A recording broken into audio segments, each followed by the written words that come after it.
নমস্কাৰ অনলাইন বিদ্যালয়লৈ আপোনালোক সকলোকে স্বাগতম জনাইছো অসমৰ যি শিক্ষা বিভাগ আছে শিক্ষা বিভাগে অসমৰ শিক্ষকসকলক বিভিন্ন ধৰণে বহু সময়ত কঠোৰ নিৰ্দেশনা জাৰি কৰি আহিছে বা শিক্ষকসকলক সকলো ফালৰ পৰা বান্ধিবৰ বাবে বা শিক্ষকসকলক আবদ্ধ কৰি ৰাখিবৰ বাবে বা শিক্ষকসকলৰ ওপৰত প্ৰেছাৰ ক্ৰিয়েট কৰিবৰ কাৰণে বিভিন্ন সময়ত বিভিন্ন ধৰণৰ নিৰ্দেশনাসমূহ শিক্ষকসকলক প্ৰদান কৰি আহিছে আৰু আপোনালোকে এটো জানে যে যি সময়ত শিক্ষা বিভাগৰ বিষয়া কৰ্মচাৰীসকলে শিক্ষা বিভাগৰ নিজৰ নিৰ্দেশনাকে অমান্য কৰে সেই সময়ত বাৰে বাৰে শিক্ষকসকলৰ ওপৰত এনে ধৰণে প্ৰেছাৰ দিব পৰা বা চাপ সৃষ্টি কৰিবলৈ চেষ্টা কৰি অহা কথাটো অতিকৈ দুখৰ বিষয় এনেকুৱা এখন শিক্ষকসকলৰ কঠোৰ নিৰ্দেশনা দিয়া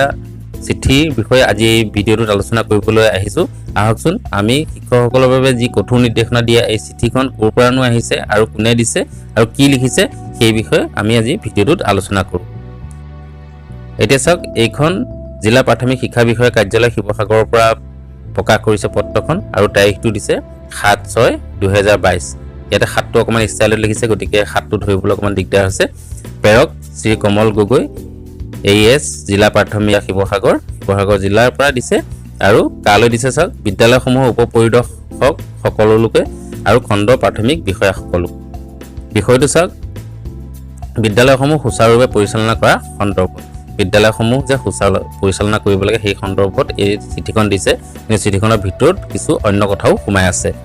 এতিয়া চাব অসমীয়াতে লিখি দিছে যদি মই এবাৰ পঢ়ি দিছো আপোনালোকক উপৰোক্ত বিষয় মৰ্মে আপোনালোকক জনোৱা হৈ যায় মাননীয় শিৱসাগৰ জিলা উপায়ুক্ত মহোদয়ৰ নিৰ্দেশ অনুসৰি সকলো বিদ্যালয়ৰ শিক্ষক শিক্ষয়িত্ৰীসকলক নিয়ম অনুসৰি নিৰ্দিষ্ট সময়ত বিদ্যালয়ত উপস্থিত থাকি পাঠদান কাৰ্যসূচী চলাই যাবলৈ জনোৱা হ'ল লগতে বিদ্যালয়ৰ মধ্যাহ্ন ভোজন প্ৰতিদিনে সুচাৰুৰূপে পৰিচালনা কৰিবৰ বাবে জনোৱা হ'ল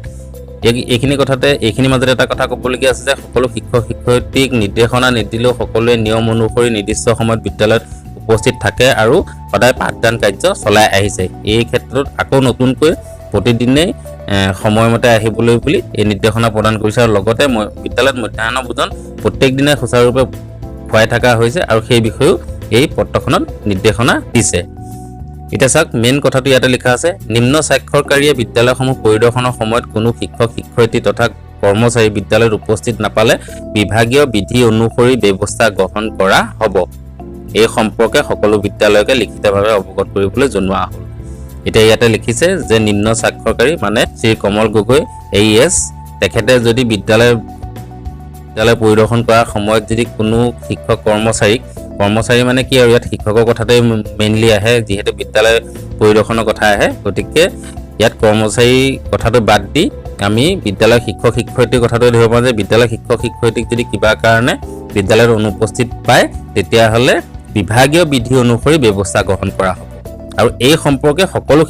বিদ্যালয়কে লিখিতভাৱে অৱগত কৰিবলৈ জল আৰু মই এই কথাটো বুজি পোৱা নাই যে এই কথাটো আকৌ নতুনকৈ কেলে বিদ্যালয়সমূহক জনাব লাগে কি তেওঁলোকে